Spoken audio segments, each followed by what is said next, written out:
Hello friends, welcome back to my channel. আজকে নিয়ে এসেছি তোমাদের জন্য একটা নতুন ভিডিও, ফুচকা ভিডিও।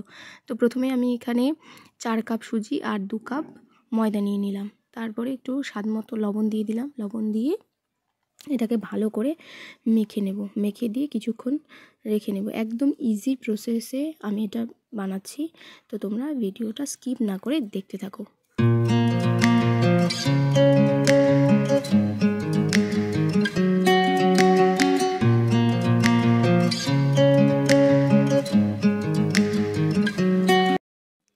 তো এখানে এবার টক জলটা বানিয়ে নেব। প্রথমে ময়দাটা আমরা মেখে রেখে দিয়েছি, এবার টক জলটা বানাবো। টক জল বানানোর জন্য এই যে তেঁতুলটা ভিজিয়ে রেখেছিলাম, তারপরে একটু চটকে নিলাম। তারপরে এই যে এখানে কালারের জন্য ধনেপাতা এবং একটু ঝালের জন্য লঙ্কা বেটে নিচ্ছি। যে যেরকম ঝাল খায় সেরকম লঙ্কা দেবে। এবার এটা জলের একটা পরিষ্কার জলের মধ্যে এগুলো মেশাবো। প্রথমে ধনেপাতা আর লঙ্কা পাতা বাটাটা দিয়ে দিলাম। এবার লেবু দিয়ে দেবো টক টক ভাবটা নিয়ে আসার জন্য। একদম সহজে বানিয়ে নিতে পারবে। দোকানের ফুচকার থেকেও অনেক ভালো হবে এভাবে বানালে। তো এখানে কিছু জলজিরার প্যাকেট আমরা দিয়ে দিচ্ছি। টকটা আমাদের বেশি ভালো লাগে, ওই জন্য আমরা জলজিরা দিচ্ছি একটু টক ভাবটা আনার জন্য। জলজিরা দিয়ে গুলিয়ে নিয়ে তারপরে এই যে তেঁতুলটা চটকে রেখেছিলাম, তেঁতুলটা দিয়ে দিলাম।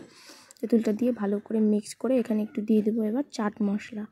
চাট মশলাটা অল্প দিয়ে দেবো আর অল্প রেখে দেবো, পরে আলু সেদ্ধটা মাখার জন্য লাগবে। তো এখানে এই যে আমাদের টক জল রেডি। একটু লবণ দেওয়া হয়নি, কারণ লবণ ছাড়া তো টেস্টটা আসবে না। লবণ দিয়ে দিলাম। লবণ দেওয়ার পর এখানে আমরা আরও একটু লঙ্কা কুচি করে দিচ্ছি ঝালটা আসার জন্য। বেশি বেশি করে ঝাল খাবো, সেজন্য যে যেরকম করে ঝাল খায়, আমরা বেশি ঝাল খাই তাই বেশি দিলাম। তোমরা যে কম ঝাল খায় সে কম ঝালও দিতে পারো। টক জল রেডি। এবার আমরা আলু সেদ্ধটা বসিয়ে নেব। আলু সেদ্ধ আর আমরা মটর ভিজিয়ে রেখেছিলাম আগের দিন, মটরটা এখানে নিয়ে নিচ্ছি। এটা সিদ্ধ বসিয়ে দিলাম। সিদ্ধ হয়ে গেলে তারপরে আমরা আলুটা মাখবো। এই যেখানে ময়দাটা দেখো আমাদের কত সফট হয়েছে, আর একটু মেখে নিচ্ছি। তারপরে এই যে ছোটো ছোটো করে গোল গোল লেচি করে নিলাম। নেওয়ার পর এবার আমরা এগুলো বেলে বেলে সবগুলো একসাথে একটা পেপারের উপরে রেখে দিয়ে তারপরে আমরা সাদা তেলে ভাজবো। তো এইভাবে এই যে ছোটো ছোটো করে লেচি করে ছোটো ছোটো করে বেলে নেওয়া যে আমাদের বেলে নেওয়া কমপ্লিট। বেলা হয়ে গেছে, পেপারের উপরে রেখে দিয়েছি। এই যে আলুটাও আমাদের সেদ্ধ হয়ে গেছে লিচিগুলো বেলতে বেলতে। এবার আলুটা সেদ্ধ হয়ে গেছে, আলুটা যে গরম গরম চোকলাটা ছোলা হচ্ছে। এবার এখানে মটরগুলো সুন্দর করে সেদ্ধ হয়ে গেছে। এবার আলু সেদ্ধটা মাখার জন্য পেঁয়াজ কুচি করে নিচ্ছি, পেঁয়াজ কুচি আর লঙ্কা কুচি করে নিচ্ছি। এগুলো আলু সেদ্ধর সাথে এবার মিক্স করব।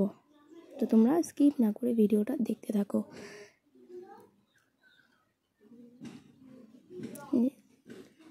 লঙ্কা কুচি হয়ে গেছে, পেঁয়াজ কুচি হয়েছে, এগুলো দিয়ে দিলাম। তারপরে দিয়ে দেবো স্বাদ মতো লবণ দিয়ে এখানে আর একটু দিয়ে দেবো আমরা চাট মশলা।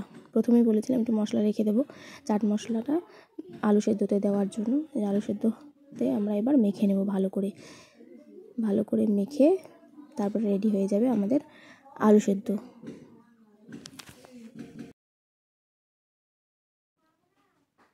এই যে আমাদের আলু সেদ্ধ রেডি।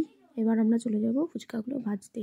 তো তেল পুরো গরম হয়ে গেলে তারপরে এক এক করে আমরা ফুচকাগুলো দিয়ে দেবো। এই যে দেখতে পাচ্ছ কি সুন্দর ফুলে উঠেছে। এভাবে বানালে, যেভাবে আমি দেখালাম সেভাবে বানালে ফুচকাগুলো এই যে দেখতেই পাচ্ছ তোমরা কি সুন্দর ফুলেছে এবং মুচমুচে হয়েছে। তো এই যে আমাদের সমস্ত ফুচকা ভাজা রেডি। এবার আমরা টক জলের মধ্যে আর একটু ধনেপাতা দিয়ে দিচ্ছি। ধনেপাতা দিয়ে একটু গার্নিশিংয়ের জন্য আমরা এখানে কয়েকটা লেবু স্লাইস করে কেটে দিয়েছি। তারপরে এই যে একটু টক জলটা একটু আলু সেদ্ধতে নিয়ে এই যে দেখতেই পাচ্ছ তোমরা কি সুন্দর ফুচকাগুলো মুচমুচে হয়েছে। এবার আলু সেদ্ধর মধ্যে দিয়ে একটু ভালো করে মেখে নেব। তারপরে এই তো রেডি আমাদের ফুচকা। তো থ্যাংক ইউ আমার চ্যানেলে ভিডিওগুলো দেখার জন্য। আমার চ্যানেলটাকে সাবস্ক্রাইব করে দিও।